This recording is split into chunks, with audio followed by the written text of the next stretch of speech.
Good morning, everybody. How you doing today? This is your brother Antonio Thomas. I would like to talk about Mr. Donald J. Trump. See, as being a freedman individual, of course, I'm black. I'm a black man. Of course, I'm an American. I'm not an African. I'm a freedman. So I'm not an African American. We may have African descent, and if you want to go down that path, everybody has African descent if that's where life so-called originated. So after you've been in a place for so long, you get described by the culture that you create. So now you want to ask, what culture did we create? We have did specific things here and was involved in the creation of this country and the growth of this country and the financial gains of this country, which nobody else has done when it comes to America outside of those people connected to the founding fathers of America. So we're going to look at it in this way. Saying that you're a black American, that's a race in America. So what type of American are you? Now you got to say your ethnic group. That's how you choose on where you come from. Everybody has a ethnicity, and your ethnicity is like having your, embassy in America. That's where your finances is going to be, your resources, your collection of your history, the protection of whatever you create is going to be upheld and structured out through your embassy. So for those Native Americans, hash cut of the civilized tribes, you could say, their embassy is the 5 civilized tribes. You got Italian Americans, so their embassy is the Italian. Chinese Americans, their embassy is China. So you see in this country, you see where I'm going at, they always have support from coming to another country for their specific people through their ethnic group. We don't have that. You can say African American, but there's no whole Africa coming to send help or send money or we got inroads into their resources. We don't have that. So we can't be African American, and especially Africa as a continent. You can't be a continent and absorb 52 countries that's over there, And you can't be Black American because Black is the most dominant race on the planet. So that means your whole race is against the other races, And that's why they always come to us talking about, oh, you're being racist. We can't do nothing race-based. You can't because, it's not specific enough. So you have to go by your ethnic group. Now you have the problem of saying what's your ethnic group. No one wants to change. Oh, we Negroes. We got declassified and all. I understand that. We can work on that later. But in the Constitution, as we fought for this country, when they came and asked us to bail the country out and fight for this country to keep America together, they said, once you finish with that, we're going to give you this. That's why Sherman came and said, okay, y'all come fight for us. This was the verbal agreement. Y'all come fight for us, man. And, we're going to give you land and we're going to give you that mule to help tend the land, as we getting these lands from these Southerners, these treasonous people, because that's what they were. So after we did that and he was giving us that promise, there was no way in hell where Johnson should have came in and changed it back with any type of executive order or anything. Because that promise was made during wartime. You don't come change no promises with people that you made a bargain with in war, because that's another war. So actually, we should be acting for that. You don't pull no diplomacy after we put our lives on the line to come help unify this country. Because you get a lot of people say, oh, well, we died for y'all freedom. No, we died for our own freedom. When you had people they enslaved people to the front to fight to keep slavery. Come on, let's think about that. So to try to shape the narrative as white people was going against other white people to get rid of slavery, that was not necessarily true. The fight was over slavery, but it was to end slavery so everybody could have a whole financial stake and share within the country, because the South would dominate because they had free labor. The North didn't have free labor like that, so they had to work and try to build up their wealth. And so since the South already had the wealth, they was always dominating when it came to what they wanted for the country. And the North got tired of that. You know? So it wasn't really that they wanted to free us. You know, even Lincoln said, you know, if he could keep the Union together without freeing one slave, he would have. And he said it boldly, you know. So, but they knew that slavery was at its end. It ran its course. No matter how wrong or whoever instituted, at that point, it ran its course in America.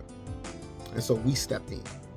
And we stepped in with the force that we always have when we unify as a specific group.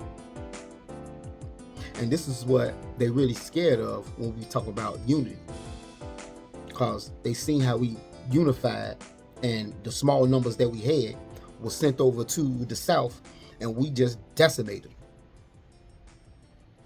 So you can see the movies where they touched on it, like Glory and the other small movies, but they're not really gonna glorify it in a way. They're gonna make it seem like it was more of them, but they ain't gonna tell you that they was losing the war before we came in. They ain't gonna tell you that after we struck that deal and we supposed to have our land, our 40 acres and which it was took for us, which we should have really got at those people, you know, and kept what we supposed to have, because we was already on the losing end, which forced us back into a system where Sherman already knew, because he said the black people would not have the equal stake in this country if they always have white people over top of them into a system where they are leading the structure. This is why when you hear black people say, well, you know, we got to fight for jobs. We should be giving jobs to our own people in our own community. Why are you in a community where you live and you got to ride 50 miles to go to work? Your job should be 5 blocks away from you. Why aren't you sending your children to schools that's not teaching a curriculum of your people or from your perspective and the knowledge that you know? If they doing that opposite to your people, then you shouldn't be sending them there.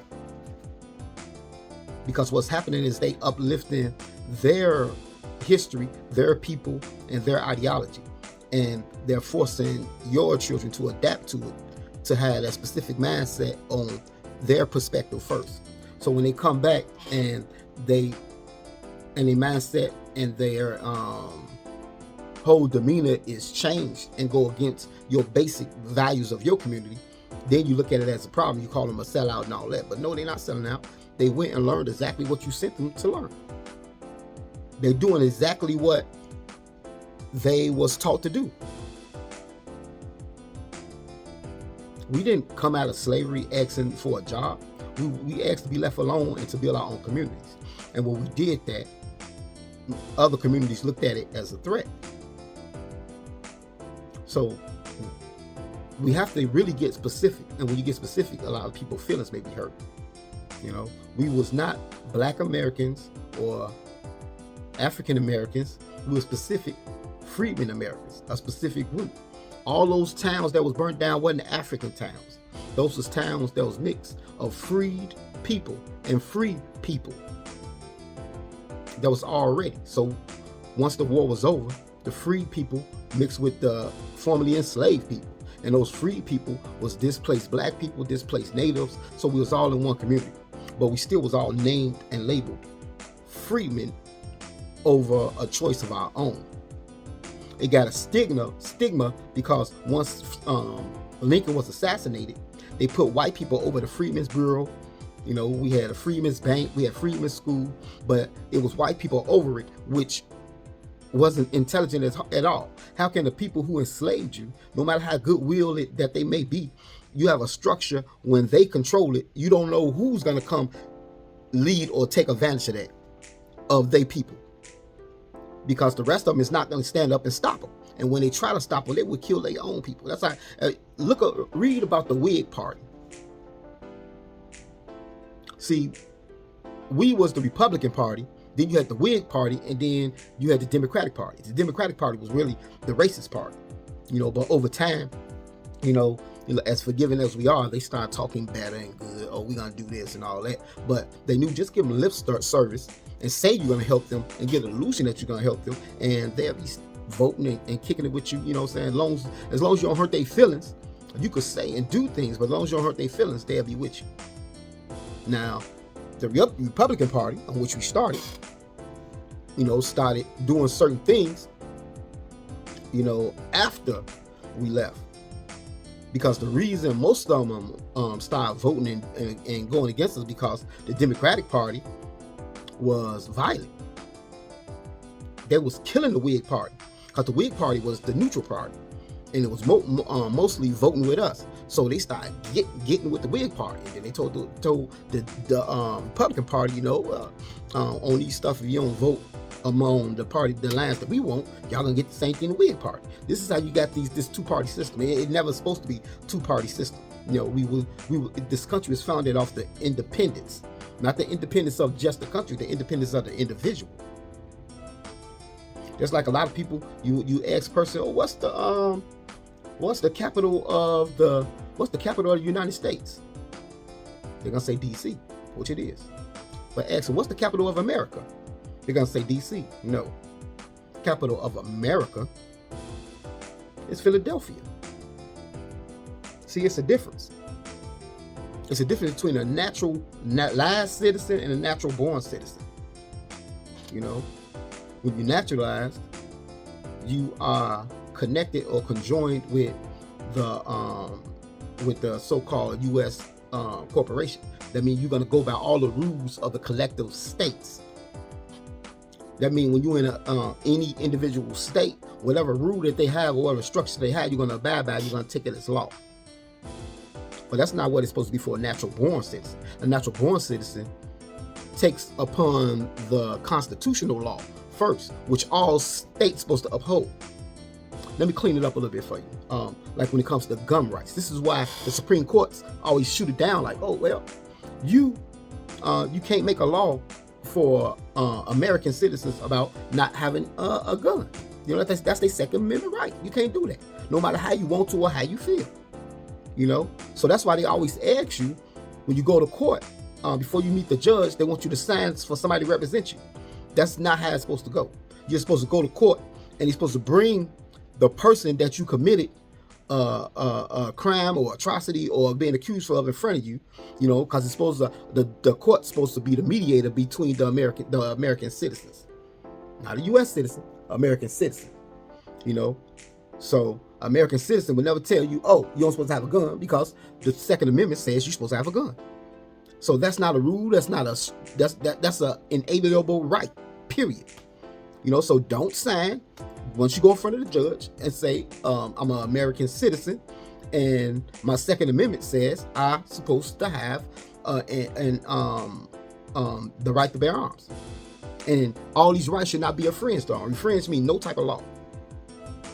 So when you go there and you sign, I tell them here, I'm here in Chicago. I tell them all the time, But what happened is, you have people in government that was put in places, a structure that was set by the Britain, the same country on which America went against and kicked out this joint.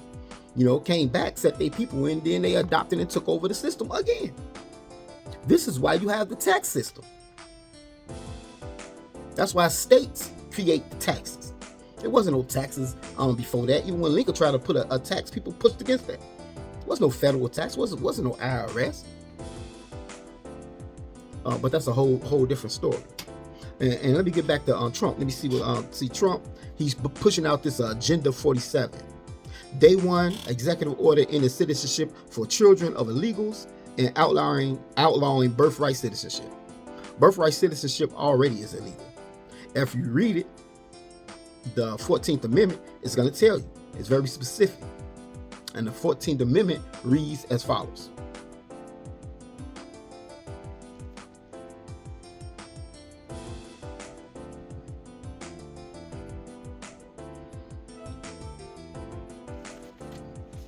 So this brings me back to natural born citizens and naturalized citizens. A naturalized citizen will believe whatever the government is going to tell them, because they believe that the government is the superpower. A natural born citizen, if knowledgeable or know right, know that the citizen has power. This is why we should control our community. This is why you should understand what ethnic group that you are a part of, so you can understand your history, your anchor into this country, and how you should be moving, and what's your constitutional rights. State rights should never supersede constitutional rights. So we also had an 1866 Civil Rights Act that is for us. It's specifically for us. And it says whatever white people have, I'm paraphrasing, whatever white people have, us as citizens, American citizens, although we black, we are freedmen Americans, we should be uplifted, should have the same thing. And to put it simply, like, they have towns or in little areas where they got prisons, we should have towns in little areas where we got prisons, where we could put our people, and they should be profiting off our pain. That never should be happening. That's the only way you should be thinking of. They should never profit off anything that we do, because you already did it during slavery. Our schools should be invested in. If we paying taxes, the percentage of the taxes that we should pay should go the majority into funding our schools. That's how it should go. That's what the Constitution said. The same percentage that you get these schools, you're supposed to get the same percentages to these schools. 1866 Civil Rights Bill. That's why they did that. What they say, that griff or Marty Wop or bait and switch. You could call it a lot of different things with the 1865 Civil Rights Act, which is for all people. So if you want to be black, people of color, African American, go ahead. That's your bill. I'm a freedman American, and you need to be enacting and going off the 1866 Civil Rights Act. Period. Everything else that you're doing is treason. Just like letting people come to this country and having children and calling them American. You've been messing up. That was treason. This is why the country is going to shit. You know, you may go back. If Biden, he's president now. If his parents wasn't American at the time we was born, he should never been president. That's a fact. This is why these people are beholden to other countries. That's a fact. So it's a lot of cleaning up that we need to do. But first, as a freeman American, we need to be cleaning up our community, letting our people, our children, our generation know who they are and what they should be focusing on. Be you rich, middle class, poor, you have been directing your energy to all black people around the world. So I don't understand how the perspective of those who was one of the most downtrodden, disrespected, and used people on the planet that fought for everything they got and still fighting spiritual, moral, and physical wars on this planet against people who openly hate us. There should never be a time, if you're living in a 98% black community, where your police, fire department, and other institutions are more than 40%. And what I mean is, it should never be outnumbered. If I'm in a 98% black neighborhood or community, then the police there should be 80 to 90% reflective of me in my ethnic group, in my community. Because that's the only way that you're going to get rid of racism in your community. You can't get rid of racism in America, because everybody got their own specific biases that they bred into them when they was children. I had this little clip, where the white lady, she comes, she asks her daughter, she said, "Hey, I think it's ice cream or a cake. Who ate the rest of the ice cream or the last cake?" The child said, "I don't know." He said, "Wasn't you?" I said, "No." He said, "So were you, when just me and you in the house and nobody around, the cake just disappeared?" She said, "No. A person came and ate it, and it was a black man."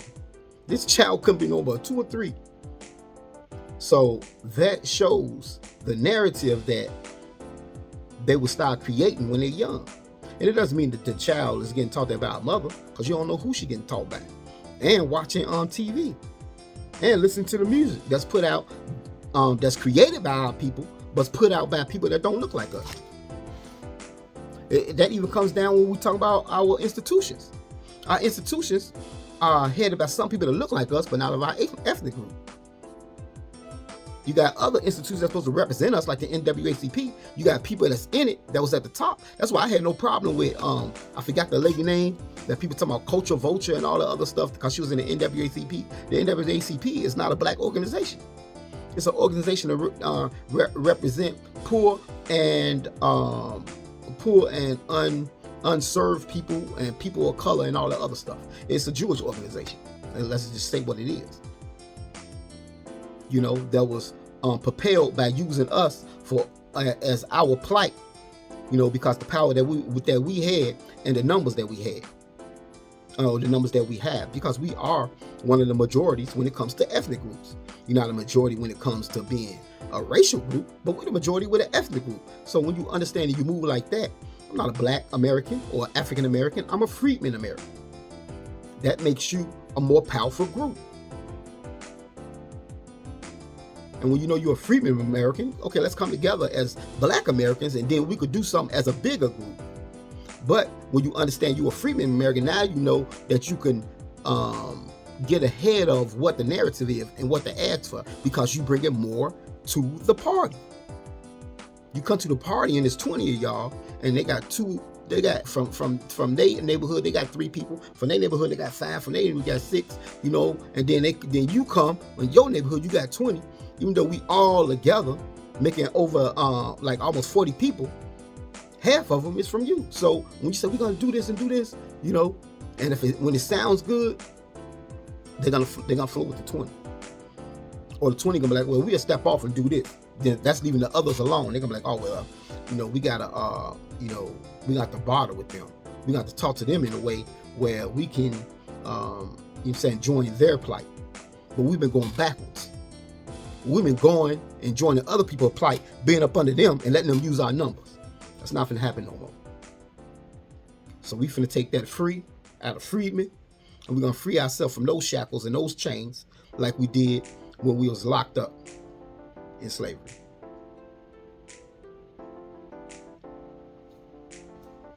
So all I have to say is thank you very much. And that's gonna be our new theme for 2024. The Democratic Party is coming to Chicago, so I will be there asking questions. I will be there representing Freedmen American, which I have been writing on my documents for the last 3.5 years. Tell my children, tell my family, you know, I write down Red and Other, Freedmen American. So the next thing I'm gonna talk about is voting, how we should vote, the way we should vote, and the process of voting, because that's messed up too, and people really don't understand it. They got you locked up in a trick bag, and we really don't understand what's really happening, or how we can really go about and get our representation easily by being an ethnic group. All right, everybody. With the $165 billion we gave to Ukraine, we could have built 6 border walls to stop illegal immigrants from pouring across our southern border. Could have fixed Flint's water system 215 times over. Easily. I like this one. Could have given every homeless vet $2 million. Holy shit. Could have given $50 million to every family impacted by the Maui wildfires. They got $700 each. They think it would take $20 billion to end homelessness in America. $20 billion. We've sent 100 and how much? $165 billion. So we could have ended homelessness 8 times over in America. It's outrageous.